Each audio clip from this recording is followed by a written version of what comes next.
என் பேர் துரை. நான் ஆலைக்காரர் ஃபுட்ஸ்லேருந்து பேசுகிறேன். நீ நாட்டு சக்கரை ஆரம்பிச்சு ஓட்டிகிட்டு இருக்கோம். ஓகே. ஃபுல் அண்ட் ஃபுல் பியூராக பண்ணிகிட்டு இருக்கோம். எந்த ஒரு கலப்படமும் பண்ணுறதில்ல. ஒயிட் சுகர் அந்த மாதிரி ஹைடோஸு அந்த மாதிரி எதுவுமே பண்ணுறதில்ல. ஓகே. நேர்மையாக பண்ணுறோம்.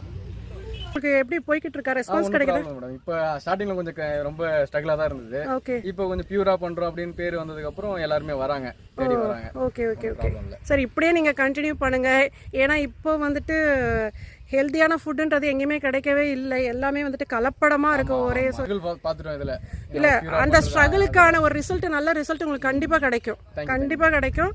நீங்கள் இதே மெயின்டைன் பண்ணுங்கள். ஏன்னா இப்போ நீங்கள் பியூராக கரும்பு ஜூஸ் கொடுத்தீங்க. இதை மாதிரிலாம் நாங்கள் வந்துட்டு எங்கேயுமே வெளியிலலாம் எங்களுக்கு கிடைச்சதில்லை. அப்படியே அடித்து அப்படியே நாங்கள் குடித்தோம். ஸோ ரொம்ப சூப்பராக இருக்குது. அது நாட்டு சக்கரை ரொம்ப நல்லா இருக்குது. நீங்கள் இப்படியே மெயின்டைன் பண்ணுங்கள். நம்மளால் முடிஞ்ச வரை மற்றவங்களுக்கு ஒரு நல்ல ஃபுட்டாக நம்ம கொடுக்கணும். விஷத்தை கலக்கூடாதுன்னு நினைக்கிறோம். அதுதான். ஏன்னா நாங்கள் எல்லாம் விவசாயிகளை நம்பி